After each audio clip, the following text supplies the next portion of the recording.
Di halaman rumah megah seorang jutawan arogan, seorang tukang kebun miskin dipermalukan habis-habisan di depan banyak orang.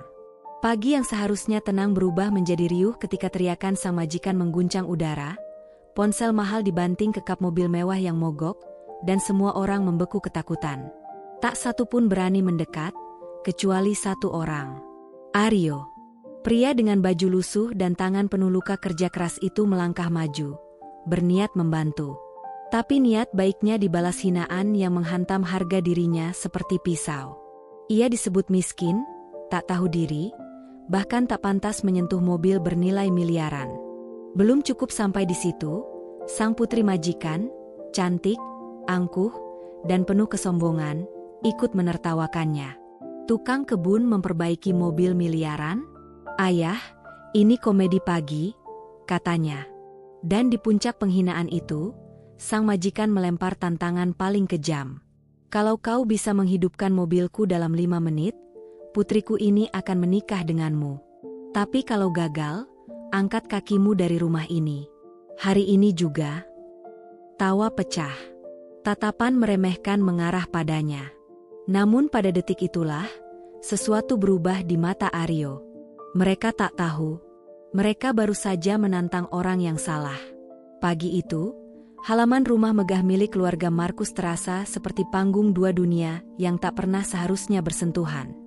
Di satu sisi, berdiri bangunan besar berlapis kaca tinggi yang memantulkan cahaya matahari pagi, taman hijau tertata rapi seperti lukisan mahal, dan aroma kopi impor yang mengalir tenang dari dapur modern. Di sisi lain, di sudut dekat gudang perkakas, berdiri seorang pria sederhana. Kaosnya lusuh, warnanya pudar dimakan waktu.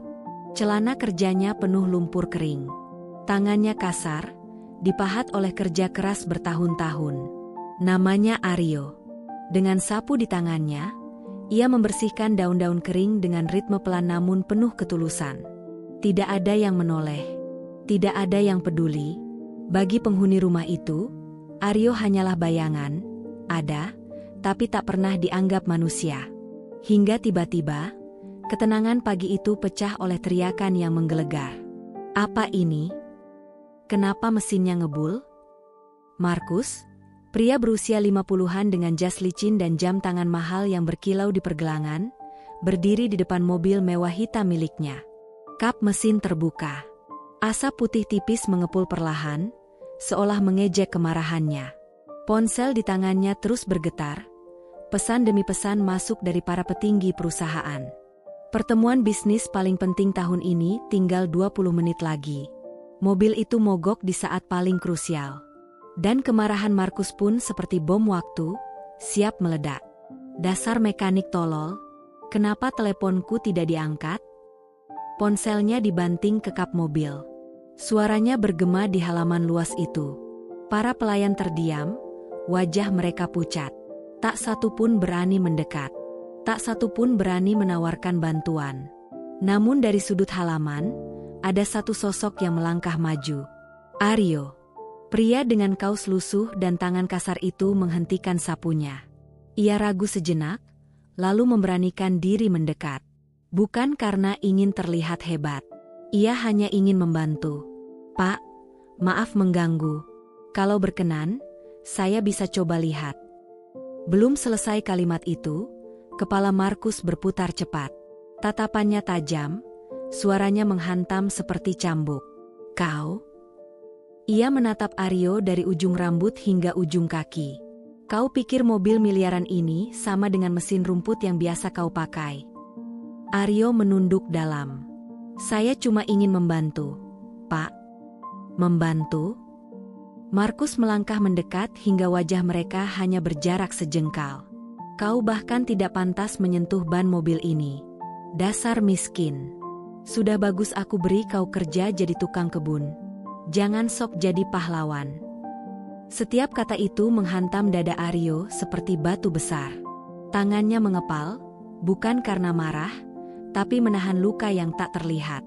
Ia terbiasa dihina. Tapi pagi itu, hinaan Markus terasa lebih tajam dari biasanya. Dan rupanya, penghinaan itu belum cukup. Bunyi sepatu berhak tinggi terdengar dari arah pintu rumah besar. Mama bilang ada keributan. Tania, putri tunggal Markus, muncul dengan gaun tidur mahal. Rambutnya masih acak setelah bangun tidur, tapi wajah cantiknya tetap dingin seperti es. Matanya melirik Aryo tanpa empati, seolah ia bukan manusia. Tukang kebun mau memperbaiki mobil miliaran kita. Yah, ini komedi pagi. Markus menunjuk Aryo sambil terkekeh sinis. Katanya dia bisa memperbaiki mobil ini. Tawa Tania meledak, nyaring dan tajam. Tukang kebun memperbaiki mobil miliaran? Lucu sekali. Apa selanjutnya? Dia jadi CEO perusahaan kita juga. Beberapa pelayan menahan tawa kecil. Aryo menunduk semakin dalam. Dadanya panas, napasnya sesak, tapi ia memilih diam. Tania mendekat. Wajahnya hanya beberapa jengkal dari wajah Aryo, senyum meremehkan mengembang di bibirnya. Tahu diri sedikit, Aryo. Tanganmu itu untuk cabut rumput, bukan menyentuh mesin yang harganya lebih mahal dari hidupmu. Aryo menggigit bibir. Ia ingin pergi, tapi ada harga diri yang tersisa, meski telah lama diinjak. Suara Markus kembali memecah udara. Aku tidak punya waktu. Kalau mekaniku tidak datang, kontrak terbesar tahun ini bisa lenyap. Aryo mengangkat wajah perlahan. Pak, saya sungguh bisa mencoba. Hening. Lalu, di tengah tekanan waktu dan amarah, dari mulut Markus keluar kalimat yang akan mengubah segalanya. Kau menantangku, Aryo.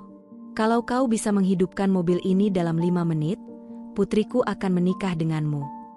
Tania terbelalak. Detik berikutnya, tawanya pecah keras seperti kaca dihantam batu. Menikah dengan dia? Ayah bercanda, kan? Markus mengangkat tangan, menghentikannya. Biar dia tahu tempatnya. Ia menatap Aryo tajam. Tapi kalau gagal, kau akan keluar dari rumah ini. Tanpa pesangon. Tanpa apapun. Aryo terdiam. Telinganya panas. Jantungnya bergetar. Semua mata menatapnya seperti badut yang menunggu jatuh. Namun di balik diam itu, ada sesuatu di mata Aryo. Sesuatu yang tak pernah mereka lihat sebelumnya. Luka, amarah, dan sebuah rahasia besar yang selama ini ia kubur rapat-rapat. Mereka tak tahu siapa sebenarnya pria sederhana itu. Dan pagi itu, untuk pertama kalinya, Aryo menatap mobil yang mengepul itu bukan sebagai tukang kebun, melainkan sebagai seseorang yang jauh lebih besar dari yang pernah mereka bayangkan. Di depan mobil mewah itu, Aryo berdiri membisu di tengah halaman luas milik keluarga Markus. Udara terasa berat. Sisa tawa dan ejekan yang barusan dilemparkan kepadanya masih menggantung, samar tapi menyakitkan. Tania menarik tangannya dengan ekspresi jijik, seolah ingin memastikan semua hinaan yang ia ucapkan benar-benar menancap di dada Aryo. Sementara itu, Markus terus melirik jam tangannya berulang kali. Gelisah, marah, terjepit antara gengsi dan kepentingan. 5 menit, Aryo, katanya dingin. 1 kesalahan kecil saja, dan kau keluar dari rumah ini tanpa sepeser pun. Ia meludah ke samping, seakan nilai Aryo bahkan tak pantas dihitung. Aryo menelan ludah. Tangannya terasa dingin. Namun anehnya, di dalam dirinya justru muncul ketenangan yang tak biasa. Seolah waktu melambat. Tatapan meremehkan di sekelilingnya memudar, berganti potongan kenangan lama yang kembali menyayat seperti luka yang belum kering. Ia menatap kap mobil yang mengepul. Mesin, suara, bau oli. Semua itu bukan hal asing. Justru itulah dunianya, dunia yang telah ia kubur hidup-hidup bertahun-tahun lalu. Pelan, Aryo mengangkat kedua tangannya dan menyentuh kap mobil. Jemarinya berdenyut, seakan mengingat gerakan yang dulu begitu akrab. Dengan satu tarikan napas panjang, ia membuka kap mesin. Tania mendengus keras. Lihat, yah. Tangannya sampai gemetar. Mana mungkin orang seperti dia bisa memperbaiki mesin segila itu? Beberapa pelayan berbisik sambil tertawa kecil. Paling sok tahu. Salah pegang kabel, mobilnya malah kebakar. Tawa-tawa kecil meletup di sekitar. Tapi Aryo tak menggubris. Karena saat matanya menatap bagian dalam mesin, ingatannya terseret jauh, ke masa ketika hidupnya belum runtuh. Dulu, jauh sebelum ia menjadi tukang kebun, Aryo bukanlah orang yang dianggap remeh. Ia adalah mekanik andal di sebuah pabrik besar. Ia dikenal bukan karena otot, tapi karena kecerdasannya. Ia bisa mendengar mesin. Rekan-rekannya menjulukinya telinga emas. Cukup 5 detik mendengar suara mesin, ia tahu letak kerusakannya. Sertifikat dari perusahaan otomotif internasional pernah ia pegang. Gajinya besar. Masa depannya terang. Namun hidup seringkali bukan soal kemampuan, melainkan nasib. Hari itu, pabrik tempat ia bekerja meledak akibat kelalaian manajemen. Puluhan orang terluka. Beberapa meninggal. Aryo selamat, tapi pabrik itu bangkrut. Ia kehilangan pekerjaan. Tunangan yang dulu ia cintai pergi, menganggapnya tak lagi punya masa depan. Dunia Aryo runtuh. Sejak saat itu, ia menjauh dari mesin. Ia bekerja apa saja, buruh harian, penjaga malam, hingga akhirnya menjadi tukang kebun di rumah Markus. Dan pagi itu, mesin yang berasap di depannya seolah memanggil semua luka lama yang selama ini ia pendam. Markus mengetuk jam tangannya dengan kasar. 4 menit lagi, Aryo. Cepat, atau keluar dari rumahku. Tania menimpali sinis. Kalau kau pintar, pergi saja. Toh kau bukan siapa-siapa. Aryo menghela napas, lalu mulai bekerja. Jemarinya menyusuri jalur kabel satu persatu. Ia mengamati regulator, memeriksa pompa bahan bakar, lalu berhenti pada sebuah selang kecil yang longgar. Seorang pelayan mencibir. Itu selang bahan bakar. Semua orang juga tahu. Aryo tetap fokus. Dari sakunya, ia mengeluarkan perkakas kecil, alat sederhana yang biasa ia pakai untuk mesin rumput. Tapi baginya, prinsip mesin selalu sama. Setiap bunyi punya cerita. Markus merendahkan suara ke arah Tania. Aku tak pernah paham kenapa orang miskin selalu sok berani. Tania tersenyum manis, tapi penuh kebencian. Dia tak tahu posisi. Ayah seharusnya tak memberi kesempatan. Aryo mendengar semuanya. Namun alih-alih goyah, tangannya justru semakin mantap. Hinaan demi hinaan itu menajamkan fokusnya. Ia menempelkan telinga ke sisi mesin, hanya beberapa detik. Cukup. Pompa bahan bakar tidak memompa dengan tekanan penuh. Gumamnya lirih. Ia memeriksa sensor yang tak bergerak. Lalu, senyum kecil muncul di sudut bibirnya. Ia menemukan penyebabnya. Sebuah baut kecil diputar. Selang dikencangkan. Tekanan distabilkan. Ia mengetuk ringan rumah pompa bahan bakar. Cara sederhana yang hanya dipahami oleh orang yang benar-benar mengenal karakter mesin mobil Eropa itu. Para pelayan mulai gelisah. Kok kelihatan dia tahu? Omong kosong. Yang lain menimpali, tapi nadanya tak lagi yakin. Markus mengetuk kakinya lebih keras. 2 menit lagi. Tania mengangkat dagu. Ayah, sudahlah. Bahkan kalau mobil itu hidup, aku tidak akan menikah dengannya. Tidak, Tania, Markus memotong. Wajahnya menegang. Ada ketakutan yang mulai merayap, meski ia berusaha menutupinya. Aryo menarik napas panjang. Ia menutup kap mobil pelan-pelan. Semua mata tertuju padanya. Tania melipat tangan, senyum mengejek tersungging. Ayo, Aryo, katanya sinis. Buat kami tertawa. Markus memberi isyarat singkat.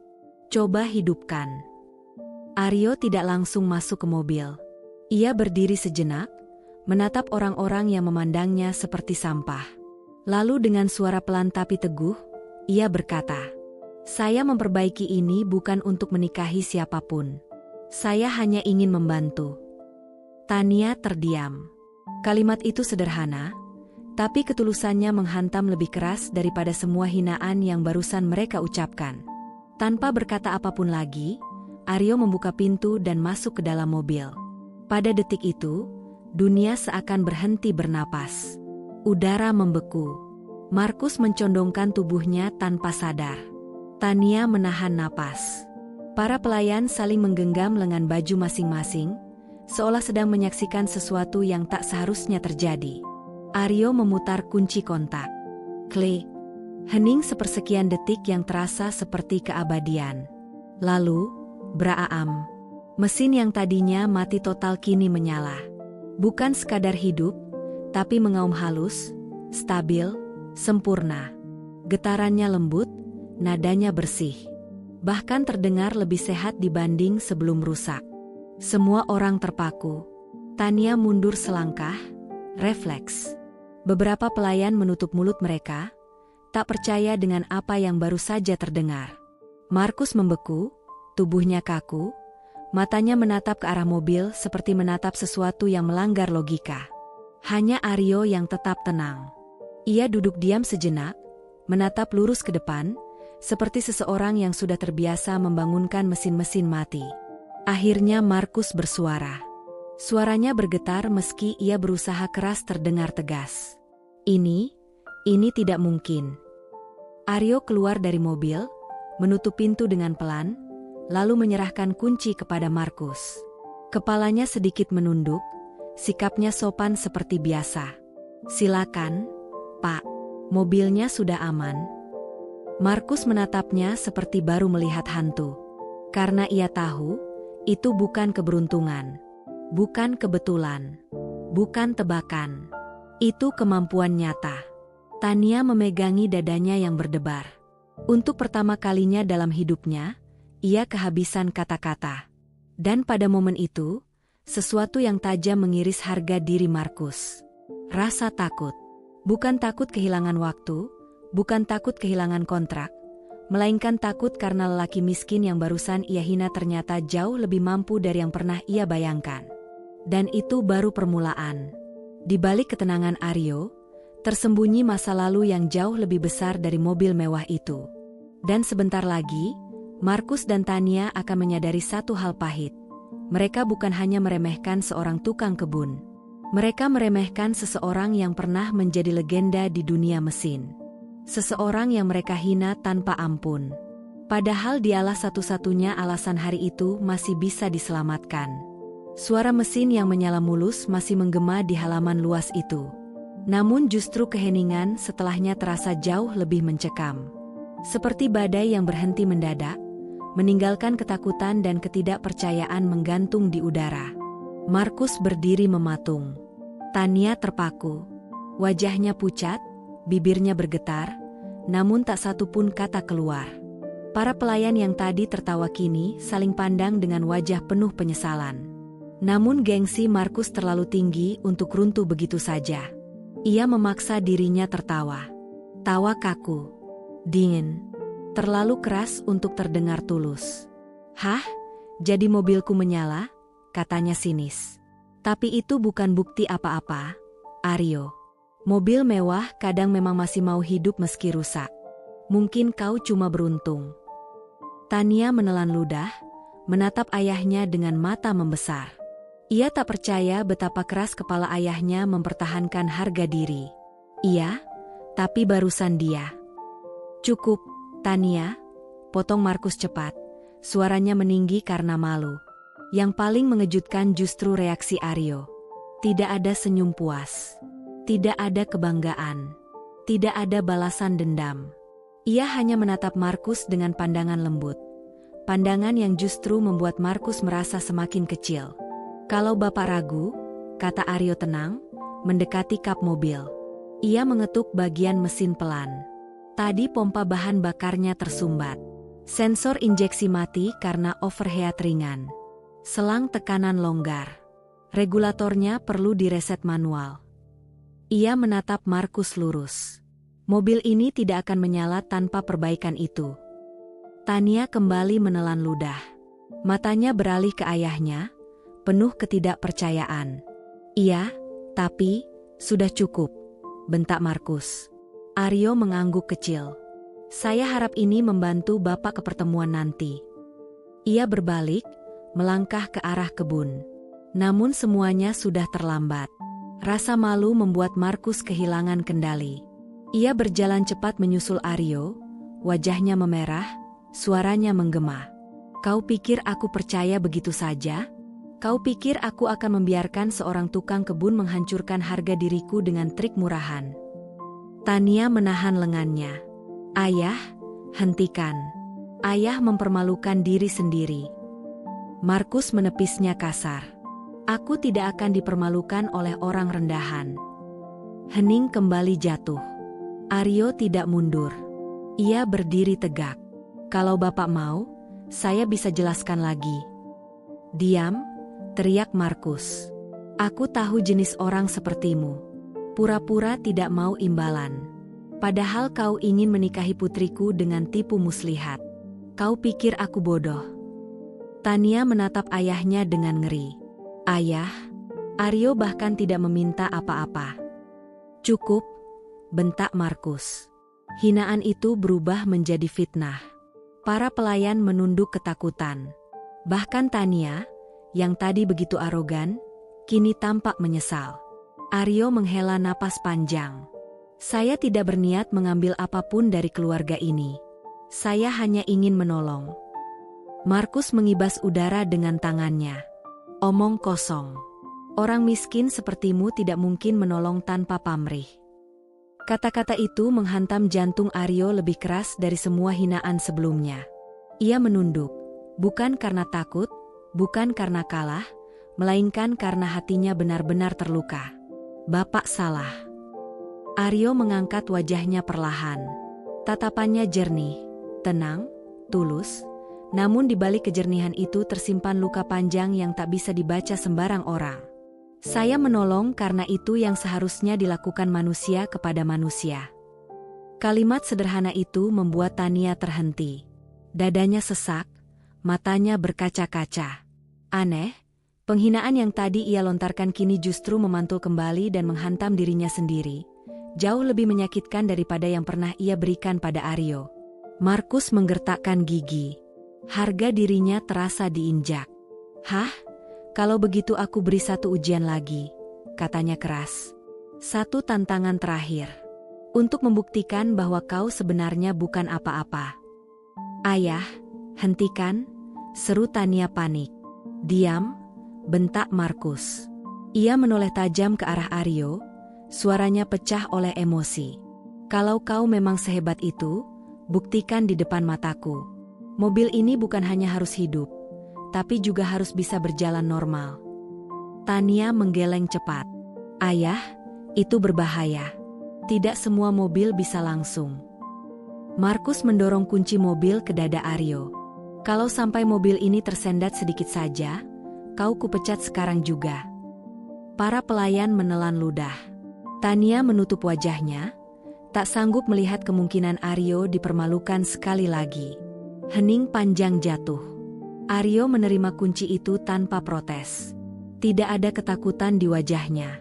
Justru ketenangan yang membuat semua orang di sekitarnya semakin gelisah. Ia masuk ke dalam mobil dan menyalakan mesin. Raungan mesin terdengar stabil, mantap. Markus melipat tangan di dada, yakin penuh bahwa sebentar lagi mobil itu akan tersendat. Tania menggigit bibir hingga memutih. Para pelayan menahan napas. Mobil mulai bergerak.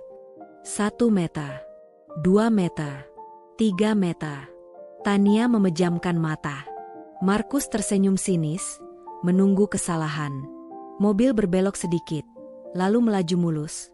Tanpa getaran, tanpa suara aneh, tanpa satupun lampu peringatan menyala.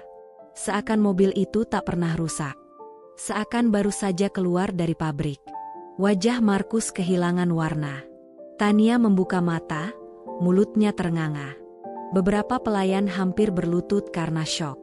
Aryo menghentikan mobil tepat di depan Markus. Ia turun, menyerahkan kunci dengan kedua tangan, lalu sedikit membungkuk. Selesai, Pak.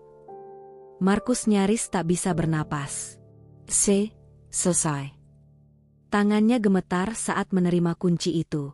Tania berdiri terpaku. Air mata mengalir tanpa ia sadari. Ia tidak menangis karena mobil itu berjalan.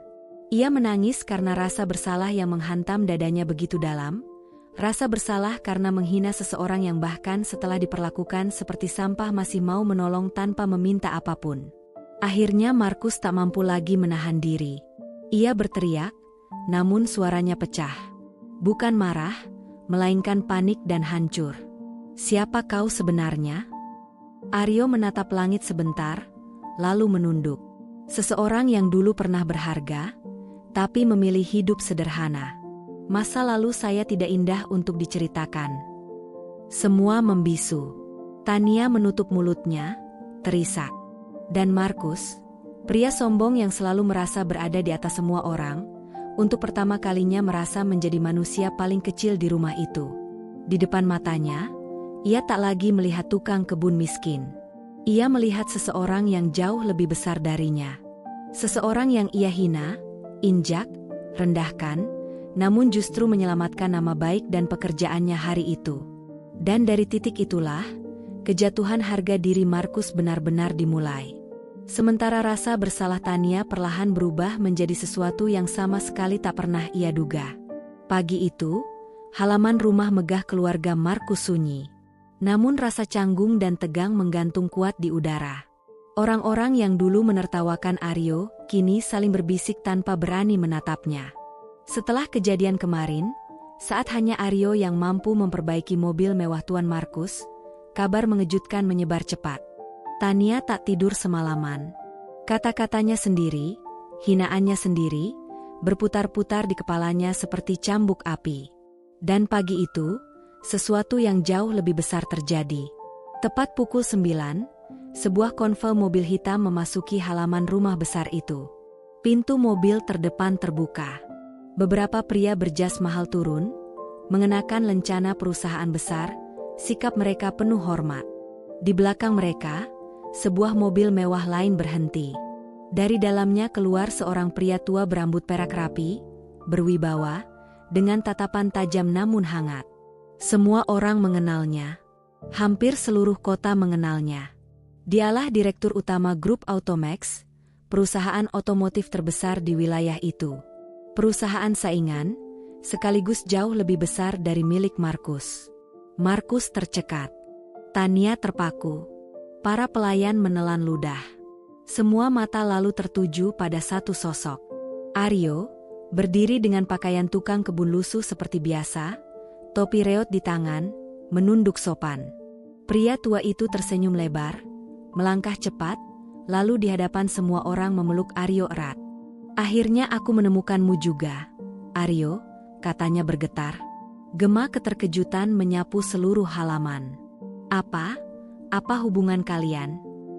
Markus bertanya terbata-bata, matanya membesar, tak percaya.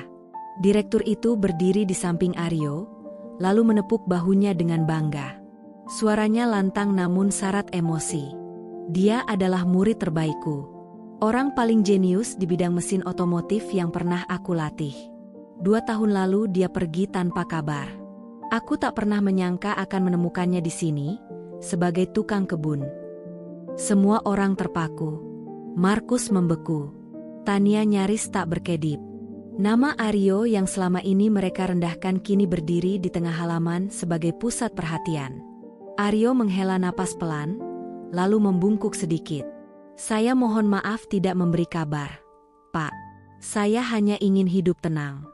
Hidup jujur dan sederhana, tanpa dunia yang kembali mengikat saya." Direktur itu menatapnya dengan mata penuh kebanggaan.